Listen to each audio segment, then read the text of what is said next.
Right, hello everybody. This is a quick impromptu channel update just to let people know what I'm up to and stuff like that. So I just looked at this date. Actually, it surprised me. It's got 2020. It's not 4 years I've been making the documentaries. I've had this channel for about 4 years, and I suppose 4 years ago I might have uploaded some basic compilations of different artists, just for my own enjoyment, really. I think the documentaries has been about a 2 year project. But nevertheless, that's where the bulk of the nearly 4 million views comes from. So, so it's rolling on. And while this stuff can stay on YouTube, I will continue to make these things. I am really enjoying it, as you can tell, and the quality's getting better all the time. I do now feel I'm making good stuff as opposed to some of the earlier documentaries. I must say, I can really see the limitations in them. But I suppose the artists themselves feel a little bit like that with their earlier work. What I'm doing at the moment is I'm backing all this stuff up to a second channel in Rumble, which is kind of new to me, and I don't know how familiar people are with it. It's like the YouTube that doesn't get censored, from what I can gather. But it's just somewhere I felt I could put these videos in case they get wiped off YouTube. I mean, they might get wiped off Rumble. I don't know yet. But just bear that in mind for those who like this stuff. It could all go any second, and I don't have any control over that at all.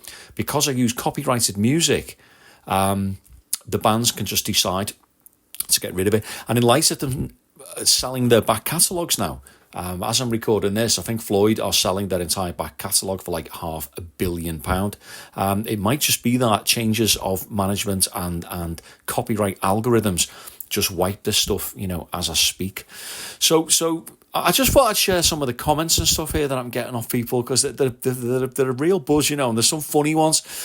So this one caught my eye a couple of weeks ago, and I like this one. And I've had a few like this where people say they've just discovered the channel. And it's stuff like this where they talk about, like, I'm just going to binge watch it all day, which must be, a bit of a treat. It's fun to think that someone's phoned in sick, cracked open a couple of ales and is watching my videos. And there's tons of these comments here. These are just some I've just picked up. I save the odd ones, to maybe remind me in the future of this period in my life and how much this hobby meant to people in that way, because it might just all be a distant memory in the future. So it's just something you can look at that caught my eye, that where people have been praising the videos. So I'm kind of showing off a little bit here, but there's another one here, and I like this one, right? And again, it's a bit weird because I've had a few like this where people seem to say they watch the videos almost like to fall asleep to. Now, I have my things like this on YouTube. I have my little kind of cozy, familiar territory where I like to unwind to. And I suppose what I'm doing is that for some people. So I do get it. I get where people are coming from to that end. And then there's these ones, right? This was on an ELP one, and someone's wrote about this tragic tale, drug-involved tale. And there's a lot of this. There's a lot of people come on talking about doing like heavy duty substances at some of these concerts. They've gone to see blinking, Relay live on acid, which I don't think's advisable. So they're like, there's quite a bit of it, more than what I imagined, in all honesty, of this type of stuff. So I just thought I'd share some of that. Now, in terms of the way I make the videos, that is changing and evolving all the time as really I get to learn about new software. So, for example, right, this was for my Atom Heart Mother video. So there's an image here of Dave Gilmour, and like I said all the time, I need to get these things in a different aspect ratio to make it work on screen.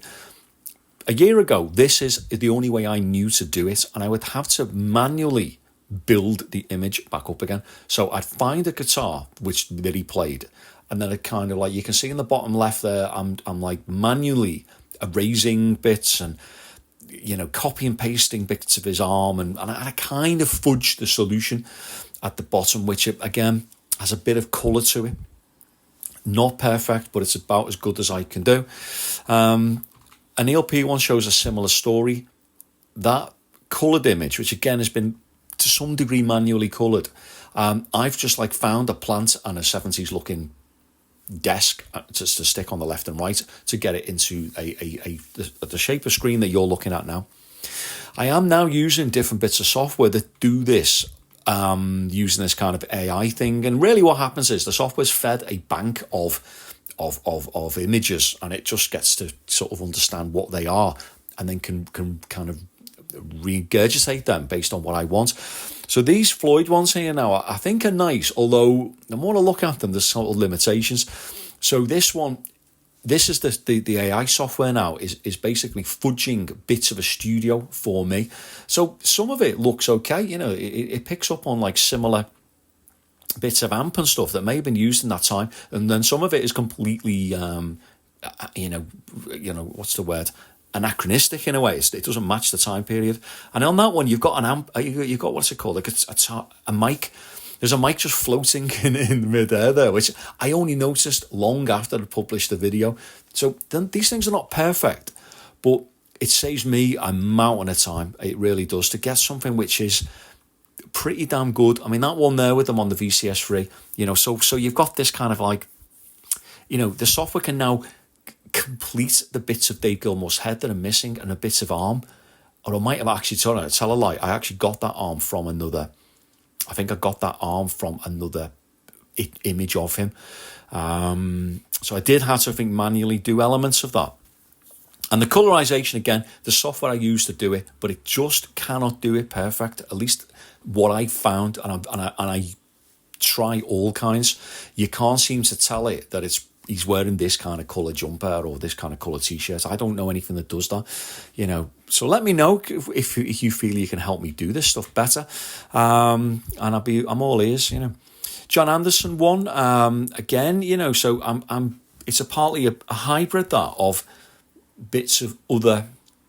I might have just found a background of the actual venue that he played in there from maybe even another artist, and then stuck in behind it. And then I've got one there with, this is a clue incidentally, of where my next video is going. A little taster of my recent edits. So yeah, so there you go. A bit of a boring, I'm surprised there's anyone still listening to this by the end. Just a little update to let you know what's going on with the channel. There's less videos coming out now, because they're taking me more time to make than ever before. That's basically what it is. I think the earlier ones, because I didn't really know what I was doing, they were arguably rushed out early. The more I spent less time on them maybe than what I do now. And because now I've set a higher standard for myself, the image quality, the editing, bits of animation, the more things I learn, the more I'm willing to try and put into the videos.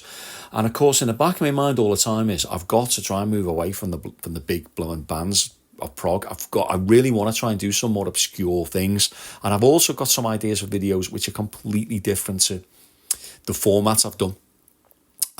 More that maybe look at an entire year, or maybe just look at like the fashion of the time, or what kind of, how much instruments cost, and I don't know, something like that. I've got a few ideas for where I may go. All right, so a little update there, folks. That's it. I thought I'd show off some of my comments and just let people know, like I say, that this is all now on this Rumble channel. You might want to, again, if you really like them, get them backed up, get them downloaded. The sites you can find where you can just rip things from YouTube. It's how I basically make a lot of this stuff, in the first instance. So there you go. So I should have a new video in about 3 weeks' time. So ciao for now.